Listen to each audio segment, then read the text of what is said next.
ಮೂಡಿಗೆರೆ ತನ್ನ ಹಳ್ಳಿಯ ಸೊಬಗನ್ನ ಕಳ್ಕೊಂಡು ತುಂಬಾ ವರ್ಷಗಳೇ ಆಗೋಗಿದೆ. ದಾರಿಯುದ್ದಕ್ಕೂ ಹೈಟೆಕ್ ಅಂಗಡಿಗಳು, ಹೈಪರ್ ಮಾರ್ಕೆಟು, ಆಕಾಶಕ್ಕೆ ಬಲೆ ಎಣದಂತೆ ಇರುವ ಕರೆಂಟ್ ಲೈನುಗಳು, ರೋಡಿನ ಧೂಳನ್ನ ವಿಭೂತಿಯಾಗಿಸುವ ಬಸ್ಸು, ಲಾರಿ, ಟ್ರಕ್ಕುಗಳೇ ಇದಕ್ಕೆಲ್ಲ ಸಾಕ್ಷಿ. ಸೋಲೋ ಟ್ರಿಪ್ ಹೋಗ್ಬೇಕು ಅನ್ನೋದು ನನ್ನ ತುಂಬಾ ವರ್ಷಗಳ ಕನಸು. ಕಾಲ ಈ ಕೂಡ್ ಬಂತು. ಹೋಗ್ಬೇಕು ಅನ್ಕೊಂಡಿದ್ದೇನೋ ಸರಿ, ಆದ್ರೆ ಹೋಗೋದಾದ್ರೆ ಎಲ್ಲಿಗೆ? ನನ್ನ ಮನಸ್ಸು ಎರಡನೇ ಯೋಚನೆ ಮಾಡದೆ ನಡಿ ಮೂಡಿಗೆರೆಗೆ ಅಂತು. ಮೂಡಿಗೆರೆಗ ಮೂಡಿಗೆರೆಗೆ ಯಾಕೆ ಅನ್ನೋ ಪ್ರಶ್ನೆಗೆ ಉತ್ತರ ಇನ್ನೊಂದ್ ಸ್ವಲ್ಪ ಹೊತ್ತಲ್ಲೇ ಸಿಗುತ್ತೆ. ದಾರಿಯುದ್ದಕ್ಕೂ ಕಂಡದ್ದನ್ನೆಲ್ಲ ಆಶ್ಚರ್ಯದಿಂದ ನೋಡ್ತಾ 7-8 ಕೆಜಿ ಬ್ಯಾಗ್ ನ ಹೊತ್ಕೊಂಡು 3-4 ಕಿಲೋಮೀಟರ್ ನಡ್ಕೊಂಡು ಬಂದ್ರು ಅಂತ ಆಯಾಸ ಏನೂ ಆಗ್ಲಿಲ್ಲ. ನಾನ್ ತಲುಪಬೇಕಾದ ಜಾಗ ಹತ್ರ ಆಗ್ತಿತ್ತು. ನನ್ನ ಉತ್ಸಾಹ ಕುತೂಹಲದ ಜೊತೆಗೆ ಹೆಚ್ಚಾಗ್ತಿತ್ತು.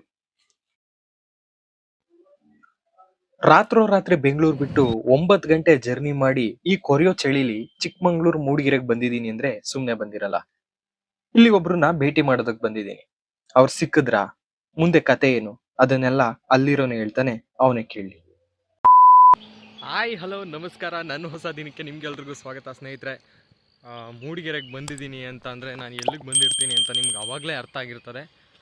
ಸೊ ನನ್ನದರ್ದೇ ನಾನು ಹುಡುಕೊಂಬಂದಿರೋ ವ್ಯಕ್ತಿ ಯಾರು ಅಂತಂದರೆ KP ಪೂರ್ಣಚಂದ್ರ ತೇಜಸ್ವಿ.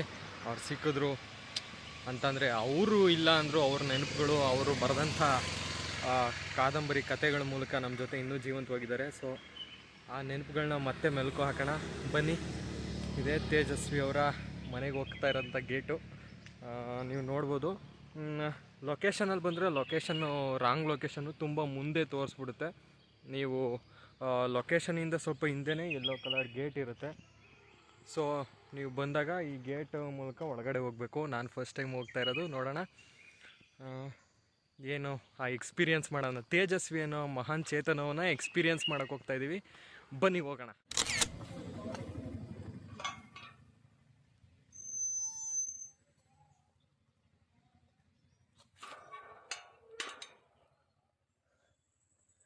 ಕಾಫಿ ತೋಟದ ಮಧ್ಯೆ ಹೋಗ್ತಾ ಇದ್ದೀವಿ. ಕನ್ನಡ ಸಾಹಿತ್ಯ ಲೋಕದಲ್ಲಿ ಒಂದು ಮಾಸ್ ಫ್ಯಾನ್ ಬೇಸ್ ಯಾರಿಗಾರು ಇದ್ದರೆ ಅದು ತೇಜಸ್ವಿಗೆ ಅಂತ ಹೇಳ್ಬೋದು. ಅವರ ಬರಹಗಳ ಮೂಲಕ ಅವರ ಬದುಕಿನ ಮೂಲಕ ನಮಗೆ ತುಂಬ ಹತ್ತಿರವಾದಂತಹ ಸಾಹಿತಿ, ಲೇಖಕ. ರಾಷ್ಟ್ರಕವಿ ಕುವೆಂಪು ಅವರು ಒಂದು ಅದ್ಭುತವಾದ ಕೃತಿ ಏನಾದರೂ ಈ ಕನ್ನಡ ಸಾಹಿತ್ಯಕ್ಕೆ ಕೊಟ್ಟಿದೆ ಅಂತ ಅಂದರೆ ಅದು ತೇಜಸ್ವಿ ಅಂತ ಹೇಳ್ಬೋದು. ಸೊ ಅಂಥ ಮಹಾನ್ ಚೇತನ, ಮೂಡಿಗೆರೆ ಮಾಯಾವಿ, ಕನ್ನಡ ಸಾಹಿತ್ಯ ಲೋಕದ ಒಂಟಿ ಸಲಗ ನಮ್ಮ ಡೇರ್ ಡೆವಿಲ್ ತೇಜಸ್ವಿ ಅವರ ಮನೆಗೆ ಹೋಗ್ತಾ ಇದ್ದೀವಿ ಇವಾಗ. ಈ ನೋಡ್ಬೋದು ಈ ಸುತ್ತಮುತ್ತಲ ಪರಿಸರ, ಕಾಫಿ ತೋಟದ ಮಧ್ಯೆ ಅವರು ಮನೆ ಮಾಡ್ಕೊಂಡಿದ್ರು.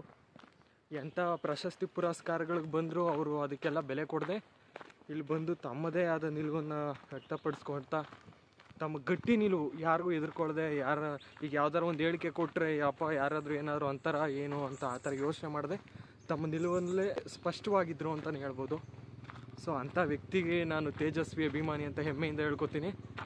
ಹಾಗಾಗಿ ಅವ್ರನ್ನ ಇಷ್ಟು ದೂರ ಇಲ್ಲಿಗೆ ಬರಬೇಕು, ನಿರುತ್ತರಕ್ಕೆ ಬರಬೇಕು ಅಂತ ಹೇಳಿ ನಾನು ಬಂದಿದ್ದು. ಸೊ ನೋಡೋಣ, ಅವ್ರ ಶಿವಣ್ಣ ಅವರಿದ್ದರೆ ಅವ್ರನ್ನೂ ಮಾತಾಡ್ಸೋಣ, ಅವ್ರ ಆಪ್ತ. ಮಾತಾಡ್ತಾ ಮಾತಾಡ್ತಾ ಕಾಫಿ ತೋಟದ ನಡುವೆ ಸಾಗಿದ ನನ್ನ ಪಯಣ ಅಂತಿಮ ಘಟ್ಟ ತಲುಪಿತ್ತು.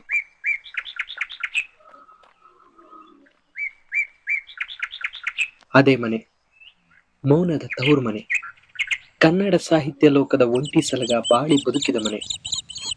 ಯಾವುದೇ ಆಡಂಬರವಿಲ್ಲದೆ, ಪ್ರಶಸ್ತಿ ಪುರಸ್ಕಾರಗಳಿಗೆ ಆಸೆ ಪಡದೆ ಈ ಕಾಡಲ್ಲಿ ಒಬ್ಬ ಸಂತನಂತೆ ಜೀವನ ನಡೆಸಿ ಬದುಕು ಅಂದ್ರೇನು ಅನ್ನೋದನ್ನ ಒಂದು ಜನರೇಷನ್ಗೆ ಪಾಠ ಮಾಡಿ ಹೋದ ತೇಜಸ್ವಿ ಮನೆ.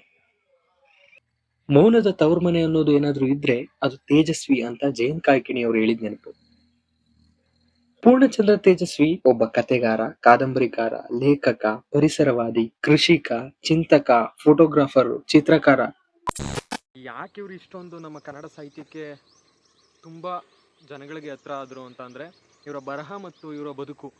ಇವರು ಬರೆದಂತೆ ಬದುಕಿದ್ರು ಮತ್ತು ಬದುಕದಂತೆ ಬರೆದ್ರು ಅಂತಲೇ ಹೇಳ್ಬೋದು.